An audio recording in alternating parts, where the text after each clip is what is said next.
Your legacy will never die, Buffalo Soldier. We come to realize just how much we owe ya. The 1910th Cavalry Regiment served on the frontier. What did they do? Haven't you heard? They build forts, build roads, telegraph lines, protected railroads from danger and crime. They escorted trains across the land, protected cattle drives, even fought Cheyenne. They fought Arapaho, Comanches, Apaches too. The Buffalo Soldiers had a job to do. They showed bravery, tenaciousness again and again. Inspired the Indian to give them a name. The Buffalo Soldier, what the Indians called them. They knew they had to fight every time they saw them. In case you didn't know, King Rap J done told ya a little history about the Buffalo Soldier. Your legacy lives on, Buffalo Soldier. You're still standing strong, Buffalo Soldier. From Montana to Texas, along the Rio Grande, Buffalo Soldier fought hand in hand. Some Buffalo Soldiers paid the ultimate price at Massacre Canyon. Some lost their life in pursuit of Victorio. They did not know that an ambush was waiting in the canyons below.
Senior, and we need to explore a little bit more about him to really understand what Junior's contribution was as a Buffalo Soldier and as a Tuskegee Airman.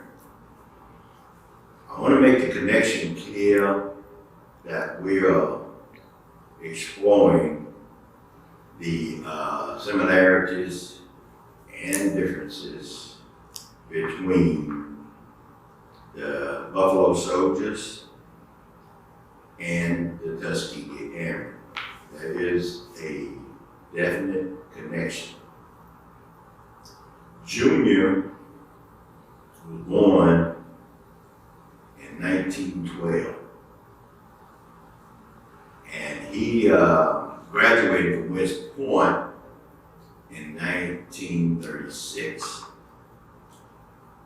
Upon his graduation, he took a flight with his class, West Point class. He was the fourth graduate of West Point, 60 years after Flipper, the first graduate of West Point. And he had, let me inject now about Senior, where Senior really influenced him. As I said earlier, Senior did not attend West Point. He did attend OC officer school through the regular Army, where he gained officer training, and he basically worked his way up through the ranks. along the way, Senior did not fight in World War I or World War II. Neither did Junior. And the thinking was at the time in the military and the broader community that it did not want a black soldier over white officers or white enlisted men. And that climate changed just during World War II. And the interesting thing about this period, about World War I and World War II, is that these soldiers, black soldiers who actually fought in both those wars, did not receive any medals of honor until after the war. And for obvious reasons. They wanted to keep it almost a secret that they fought. Matter of fact, in World War I, most of the black soldiers that fought in World War I fought under the French flag, not the American flag. These soldiers, and again, to understand Junior's upward mobility, you really have to understand his father. His father, in his latter part, just before he retired after 50 years in the military, became an advisor to the military, especially as related to African Americans in the military. And one of his jobs and one of his proud accomplishments, Senior's accomplishments, was that he was able to integrate the military.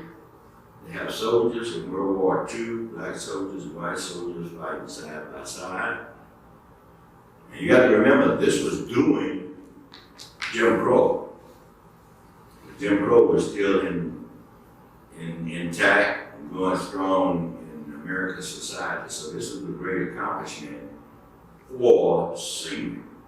And he also rubbed this off on his son, because when he was given that position, he asked his son to be his aide. And so obviously his son learned from his accomplishments, learned from Senior's accomplishment as well as his mistakes. So then Junior went on to, after being turned down twice to join the Air Corps, went on to be the leader of the Air Corps, and thus the Tuskegee Airmen. And my reference is Gail Buckley's American Patriot. Thank you. We'll see you on the trail.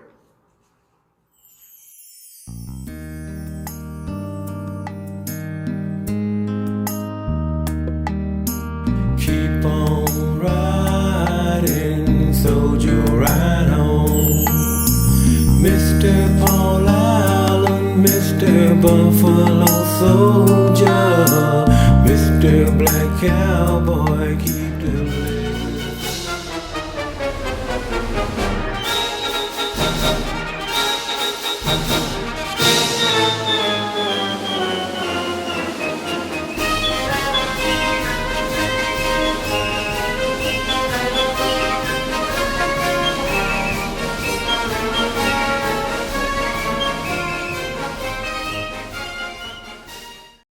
Lift every voice and sing till earth and heaven ring, ring with the harmonies of liberty. Let all rejoice. Now, there was a connection between the Buffalo Soldiers and the Tuskegee Airmen. Both military units were courageous, curly-headed, and colored. Both groups of African American soldiers were named by Native Americans.